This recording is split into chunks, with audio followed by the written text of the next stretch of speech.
Did you know that there are more greenhouse gas emissions produced by agricultural livestock than by all the transportation industry combined? Or that 4 out of the top 7 leading causes of death in the United States are caused by diet-related illnesses?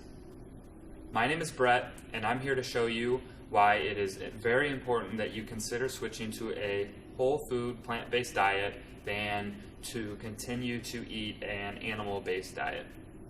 You might ask yourself, what is a whole food, plant-based diet? This diet consists of eating fruits, vegetables, whole grains, and legumes.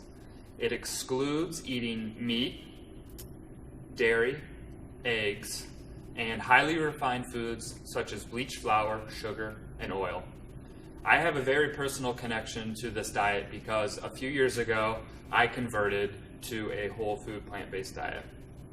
I came to Michigan in 2011 weighing 210 pounds, and after converting to this whole food, plant-based diet, I was able to lose 35 pounds. But not only was I able to lose weight, but I felt better physically and mentally than I ever had before.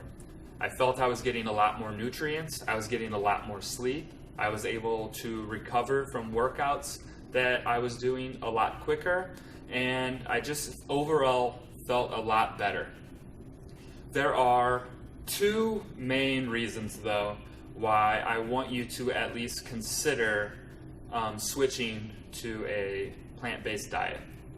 The first issue revolves our environment, and obviously the second issue is health concerns. So, as I mentioned before, the greenhouse emissions that are produced by livestock that will ultimately become food or create our dairy products. They produce too many emissions that are having a very negative effect on our atmosphere. Also, there is 10 times the amount of energy used in fossil fuels to produce 1 animal-based protein calorie than there is to produce 1 calorie of plant-based protein. So in other words, we are wasting a ton of energy in fossil fuels just to create 1 calorie of meat or dairy or eggs than we are when we could be growing our protein and our plant-based foods in the ground. Additionally, cattle eat enough grain that could feed 8.7 billion people. That's nearly 2 billion more people than we have on this earth. Additionally, there are roughly 100 billion malnourished people, whether it's a child or an adult, on this planet. So as a society, we have decided that it is more important to feed cattle than it is to feed our own kind. We could easily knock out the world hunger epidemic just by taking away some, if not all, animal-based food items that we consume, which means we wouldn't have to feed as many cattle, and we could take that grain and we could feed it to those who are severely hungry. Additionally, we are destroying the Earth's beauty. Since the 1970s, 20% of the Amazon rainforest has been destroyed. That's about the size of California. 80%, this is the worst, 80% of that land is occupied by livestock. So again, we have decided that it is more important to destroy hundreds of thousands of habitats for other animals in order to store extra cattle who live in small, tight spaces, likely injected with hormones so that they don't get any diseases from their lack of exercise, instead of just creating a natural, beautiful space of land where hundreds of thousands of other species live. Next, I want to talk about health concerns. Americans spend hundreds of billions of dollars on health-related healthcare costs, whether it's just doctor checkups, surgeries, medications, or the like. We are spending way too much money on healthcare for something that can be prevented. Only we can make decisions on what goes into our bodies, and when we choose an animal-based protein diet, we are putting in high fatty, saturated fat foods, high cholesterol foods that really have no business in our bodies. Dairy, so the United States consumes more dairy than any other country, so you would think that the United States would have a low rate of osteoporosis. On the contrary, the United States has the highest rate of osteoporosis in the world. So what happens is when we drink excess amounts of milk, our bodies become very acidic. And so our body's natural instinct is to reduce that acidity by releasing a buffer to balance out our body's chemicals. But the buffer that it reduces the acid with is calcium. And where does that calcium come from? Our bones. So calcium is actually drawn out of our bones into our bloodstream to buffer out the acid, and that is when we start seeing higher bone fractures, which is caused by osteoporosis. Additionally,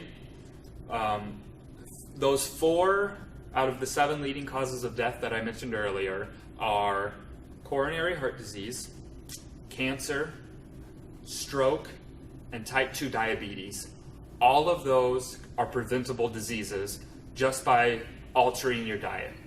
If you consume less of those foods, you will have less of a risk of a chance of coronary heart disease.